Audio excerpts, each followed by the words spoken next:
Hi friends, कुदरत ने हमारी गर्दन को सी शेप का बनाया है। आप ये देखिए, ये सी शेप है और ये सी शेप इसलिए है ताकि अगर इसके ऊपर कोई प्रेशर पड़ जाए या अगर हम गिर जाते हैं तो ये तुरंत जो है अपनी जगह पर वापस आ सके।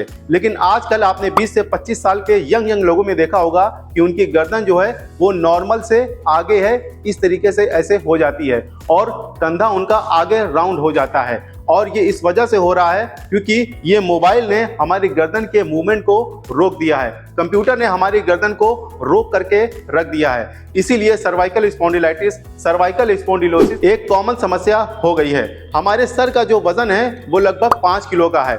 थोड़ा सा भी हम मोबाइल चलाने के लिए गर्दन को आगे झुका लेते हैं तो ग्रेविटी की वजह से हमारे सर का जो वजन हो जाता है वो 10 किलो हो जाता है। थोड़ा सा आगे हम और झुका लेते हैं तो हो जाता है 14.5 किलो, और थोड़ा सा पूरा झुका लेते हैं तो ग्रेविटी की वजह से हमारे सर का जो वजन हो जाता है वो होता है 19.5 किलो। 19.5 किलो का प्रेशर हमारी मसल्स के ऊपर पड़ रहा है, यहाँ के ऊपर पड़ रहा है। यहाँ की मसल जो है वो पूरी खिंच रही है और ये सारे वर्टिब्रे जो है वो खिंच रहे हैं। इसकी वजह से होता क्या है, यहाँ पे धीरे धीरे फैट इकट्ठा शुरू हो जाता है ताकि यहाँ पे डैमेज ना होने पाए, और इसीलिए यहाँ पे कुबड़ निकल आता है, गर्दन हमारी आगे हो जाती है, शोल्डर हमारा राउंड हो जाता है और एक कंधा ऊपर और एक कंधा नीचे इस तरीके से ऐसे हो जाता है। इसीलिए सर्वाइकल स्पॉन्डिलाइटिस एक कॉमन समस्या हो गई है। देखिए, कुदरत ने हमारी स्पाइन को जो बनाया है वो अलाइनमेंट में बनाया है और इसको मूवमेंट करने के लिए बनाया है। अगर इसका मूवमेंट होगा तो इसको एनर्जी मिलेगी, ताकत मिलेगी, लेकिन इस मोबाइल ने हमारे गर्दन के मूवमेंट को रिस्ट्रिक्ट कर दिया है, रोक करके रख दिया है। इसीलिए हमारी गर्दन में ये सब प्रॉब्लम हो रही है। क्या आप जानते हैं कि अगर आपकी गर्दन में कोई दिक्कत आ जाती है या यहाँ की मसल बहुत ज्यादा स्टिफ हो जाती है तो आपको क्या क्या समस्या हो सकती है? देखिए, C1, C2 और C3 से नर्व निकलती है जो हमारी गर्दन से होते हुई, पीछे से होते हुई और आगे की तरफ आती है, हमारे फोरहेड को सप्लाई देती हैं, आंखों को सप्लाई देती हैं, चेहरे पे सप्लाई देती हैं। अगर यहाँ पे किसी तरह का वियर एंड टियर हो जाता है तो आपको सिर में दर्द होगा, और मोस्टली लोगों में सर में दर्द जो देखा जाता है वो सर्वाइकोजेनिक हेडेक होता है, यानी कि उनकी गर्दन की वजह से जो है वो दर्द होता है और लोग माइग्रेन की दवा करते रहते हैं, इसीलिए वो ठीक नहीं हो पाते। अगर यहाँ पे कोई दिक्कत होती है तो आपको एंजाइटी हो सकती है, डिप्रेशन को दिक्कत आपको हो सकती है, सर में दर्द बहुत ज्यादा होगा, आंखों के आसपास दर्द होगा, कानों में घंटियां ऐसी आपकी बजने लगेंगी, आपको ऑक्सीपिटल न्यूरोलजिया की भी दिक्कत हो सकती है।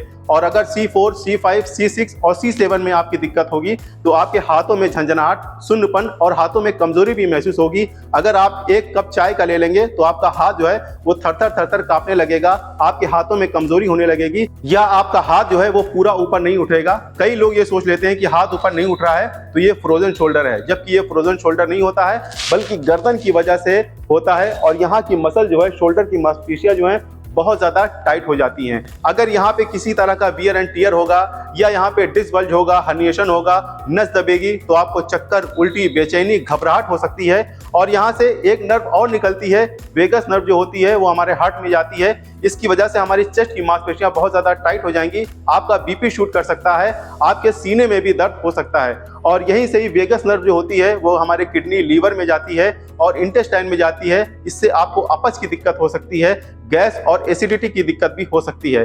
कई बार आपने नोटिस किया होगा कि हमारे ऐसा लगता है कि सिर में गैस चढ़ गई है या बहुत ज्यादा डकारें आने लगी, इसकी वजह से भी आपको गर्दन में दर्द बहुत ज्यादा होगा। तो अगर गर्दन की मांसपेशियां बहुत ज्यादा स्टिफ हो जाएंगी तो इसकी वजह से आपको ये सब समस्याएं होंगी। आपको नेक हम तो होगा ही, डॉजर्स हम तो होगा ही, लेकिन इसके साथ साथ में आपको ये भी सब समस्याएं आपको देखने को मिलेंगी। तो आपको करना यह है कि आपको जो नॉर्मल पोजीशन से गर्दन आगे हो गई है वो आपको अपने रिवर्स लेकर के आना है, और ये कोई दवाई नहीं कर सकती है, ये आपको खुद करना है एक्सरसाइज के थ्रू, पोस्चर के थ्रू, क्योंकि ये एक मैकेनिकल इश्यू है और आप इसको मैकेनिकली ठीक कर सकते हैं। और एक बात आपको और समझना है कि जो भी डॉक्टर के प्रिस्क्रिप्शन पे आप दवाई खा रहे हैं उसको खाते रहिए, लेकिन अगर आप दवाइयों का ज्यादा यूज करेंगे, दर्द वाली दवाइयां ज्यादा आप खाएंगे तो लॉन्ग टर्म में आपको ये नुकसान कर सकती है। इसीलिए अगर आप एक्सरसाइज कुछ करेंगे तो आपकी गर्दन जो है वो नॉर्मल पोजीशन पे आएगी और जो डिस्क के ऊपर दबाव पड़ रहा है वो कम होगा। जब तक गर्दन आपकी अलाइनमेंट में नहीं आएगी तब तक डिस्क के ऊपर से प्रेशर नहीं हटेगा, और जब तक डिस्क के ऊपर से प्रेशर नहीं हटेगा तब तक आपको ये सब समस्याएं होती रहेंगी। इसके लिए आपको कुछ एक्सरसाइजेज अपने डेली रूटीन में ऐड करना पड़ेगा दवाई समझकर, तभी आप इन सब समस्याओं से बच सकते हैं। ये एक पहला स्टेप है। आप ये वाली आइसोमेट्रिक एक्सरसाइज कर रहे हैं या ये वाली एक्सरसाइज कर रहे हैं, ये करते रहिए, लेकिन आपको अलाइनमेंट में अपनी गर्दन को लाना बहुत ही ज्यादा जरूरी है। तो अगर आपके गर्दन में कहीं नस दब रही है, या डिस्क हर्निएशन की दिक्कत है, डिस्क बल्ज की दिक्कत है, या आपने एमआरआई या एक्सरे कराया है, उसमें लिखा हुआ है कि सर्वाइकल स्पाइन इज स्ट्रेटिंग, यानी कि सीधी हो रही है, तो ये वीडियो सिर्फ और सिर्फ आपके लिए है। तो अगर आप चैनल पर नए हैं तो आप इसको जरूर सब्सक्राइब कर लीजिए, क्योंकि ऐसे ही नॉलेजेबल वीडियोस हम आपके लिए लाते रहते हैं। मैं हूं आपका physiotherapist doctor Zeeshan Ali, Physiovedic chiropractor clinic Lucknow से।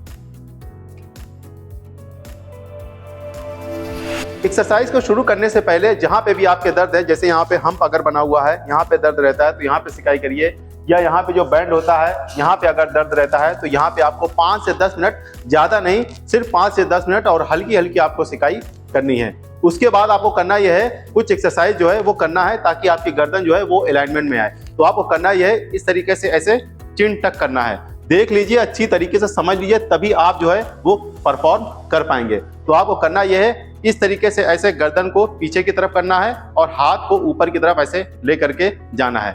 इस तरीके से हमने चिन को टक किया, हाथ को ऊपर किया, फिर हाथ को आपको पीछे की तरफ इस तरीके से ऐसे ले करके जाना है। चिन आपकी टक है, पीछे की तरफ है, और हाथ को पीछे की तरफ ले करके गए और 5 सेकंड तक होल्ड किया, फिर आपको रिलीज कर देना है। फिर अपने हाथ को नीचे की तरफ ले करके आना है। फिर हमारा ये डब्लू बन गया, पहले वाई बना था, अब डब्लू बन गया। फिर आपको चिन टक करना है, फिर अपने हाथ को पीछे लेकर के जाना है, ये हमारा डब्लू पोज हो गया। फिर आपको करना यह है, इस तरीके से ऐसे रिलीज कर देना है और फिर टी बनाना है इस तरीके से। फिर चिन को टक करना है पीछे की तरफ, इस तरीके से आप पीछे भी देख लीजिए, और हाथ को आपको पीछे की तरफ ले करके जाना है इस तरीके से। फिर आपको क्या करना है, रिलीज कर देना है और फिर आपको एल बनाना है इस तरीके से। फिर चिन टक करना है और फिर हाथ को पीछे की तरफ लेकर के इस तरीके से जाना है। एक बार आप फिर से देख लीजिए, चिन को टक करना है और फिर हाथ को पीछे लेकर के जाना है। फिर आपको डब्लू बनाना है, चिन को टक करना है, हाथ को पीछे लेकर के जाना है, टी बनाना है, चिन को टक करना है और हाथ को पीछे लेकर के जाना है। फिर एल बनाना है और चिन को टक करना है और हाथ को पीछे करना है। ये YWTL एक्सरसाइज है। इस एक्सरसाइज को करने से आपकी चेस्ट की मांसपेशियां जो है वो खींचेंगी, और जो शोल्डर ब्लेड की मांसपेशियां हैं ये स्क्वीज होंगी। जब ये स्क्वीज होंगी तो आपका एक तो पोस्चर मेंटेन होगा, दूसरे चेस्ट की मांसपेशियां खींचेंगी तो आपको काफी रिलैक्स फील होगा, क्योंकि यहाँ पे भी काफी जकड़न लगती है और दर्द होता है, और यहाँ पे जो है काफी भारीपन सा आपको महसूस होता है। तो ये एक्सरसाइज आप 5-10 दिन करेंगे तो आपकी बॉडी थोड़ा सा रिलैक्स होगी और आपको कंफर्टेबल महसूस होगा। दूसरी एक्सरसाइज हमको क्या करना है, इस तरीके से ऐसे हाथ को इस शेप में इस तरीके से बना लेना है। हम पीछे से भी दिखा दे रहे हैं इस तरीके से।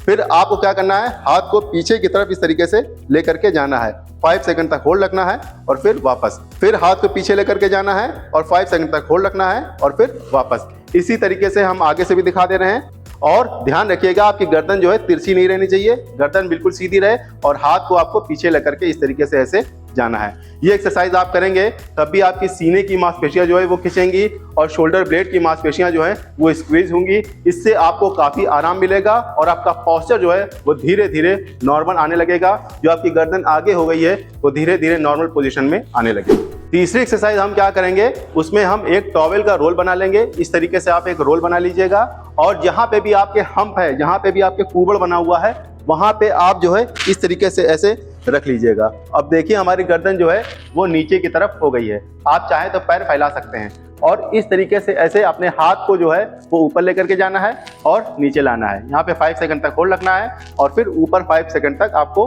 होल्ड करके रखना है। इस तरीके से आप करेंगे तो भी आपका पोस्चर जो है वो धीरे धीरे बेहतर होगा। आपकी मांसपेशियां शोल्डर की, गर्दन की सारी स्ट्रेच होंगी, स्क्वीज होंगी, और इससे आपको काफी आराम मिलेगा। पोस्चर आपका धीरे धीरे वो बेहतर होने लगेगा। ये भी एक्सरसाइज आप जो है 15 से 20 बार करिएगा शुरुआत में, और दिन में 2 बार आप जरूर करिए। चौथी एक्सरसाइज में हमको करना यह है, आपको एक टॉवेल की जरूरत पड़ेगी या कोई चादर भी ले सकते हैं, और इस तरीके से आपको गर्दन के पीछे इस तरीके से फंसा लेना है। फिर आपको क्या करना है, अपनी गर्दन को इस तरीके से ऐसे पीछे लेकर के जाना है। अब कई लोग गलती ये करते हैं कि वो जो है वो तौलिए को नहीं लगाते हैं। हम तौलियों को अगर नहीं लगाएंगे तो पूरी गर्दन हमारी पीछे चली जाएगी, लेकिन अगर आप तौलिया लगा लेंगे तो एक एंगल पे आपकी गर्दन जो है वो पीछे की तरफ जाएगी। तो इस तरीके से आपको पीछे की तरफ लेकर के जाना है, 5 सेकंड तक होल्ड रखना है और फिर वापस। दिन भर हम मोबाइल चलाया करते हैं, कंप्यूटर पे इस तरीके से ऐसे बिजी रहते हैं, या महिलाएं जो है वो खाना पकाया करती हैं, उनकी गर्दन जो है दिन भर आगे की तरफ रहती है, पीछे जाने वाला कोई काम ही नहीं होता है। लेकिन जब ये एक्सरसाइज आप करेंगे तो आपको इससे काफ़ी आराम मिलेगा, आपका पोस्चर जो है वो बेहतर होगा, और इससे जो मांसपेशियां जो हैं जो बहुत ज़्यादा टाइट हो गई हैं वो भी धीरे धीरे सॉफ्ट होना शुरू हो जाएंगी। ये भी एक्सरसाइज आपको 10 से 15 बार शुरुआत में करनी है, धीरे धीरे नंबर ऑफ काउंट आप बढ़ाते हुए चले जाइए। 5वीं एक्सरसाइज हम करेंगे शोल्डर श्रग। उसके लिए आपको करना यह है, आप बैठ के भी कर सकते हैं या खड़े होकर भी कर सकते हैं। आपको करना यह है, अपना हाथ जो है वो जांघ के ऊपर रख देना है और फिर धीरे से आपको जो है वो कंधे को ऊपर उठाना है। कई लोग ऐसे जल्दी जल्दी करते रहते हैं, ऐसे आपको नहीं करना, ऐसे करने से कोई फायदा नहीं मिलेगा। आपको धीरे से ऊपर उठाना है और कान पे कोशिश करिएगा टच करने की। यहाँ पे 5 सेकंड तक होल्ड रखिएगा और फिर वापस, फिर आपको ऊपर उठाना है, 5 सेकंड तक होल्ड रखना है और फिर धीरे धीरे आपको नीचे लेकर के आना है। ये भी आप 20 से 25 बार शुरुआत में करिए और दिन में 2 बार आप जरूर करिए। इसके अलावा एक एक्सरसाइज और है, उसके लिए आपको करना यह है, इस तरीके से ऐसे कान के ऊपर आप अपना हाथ रख लीजिएगा और फिर धीरे से आपको नीचे की तरफ लेकर के आना है। बहुत ज़्यादा आपको ज़बरदस्ती नहीं करनी है, बहुत ही धीरे धीरे आपको लेकर के आना है। कोशिश करिएगा ये जो कान आपका है ये शोल्डर में आपके टच हो जाए। इस तरीके से आपकी गर्दन अगर यहीं तक जा रही है तो यहीं तक करिएगा। इससे आपका क्या होगा, पूरी स्ट्रेचिंग होगी, जो मसल जो नर्व है वो रिलीज होगी, इससे आपको काफ़ी आराम मिलेगा।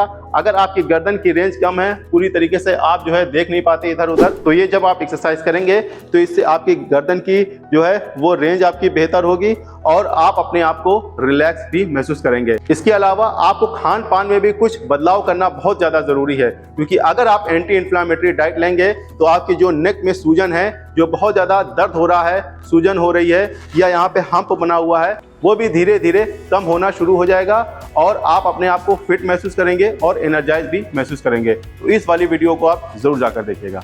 Thank you very much.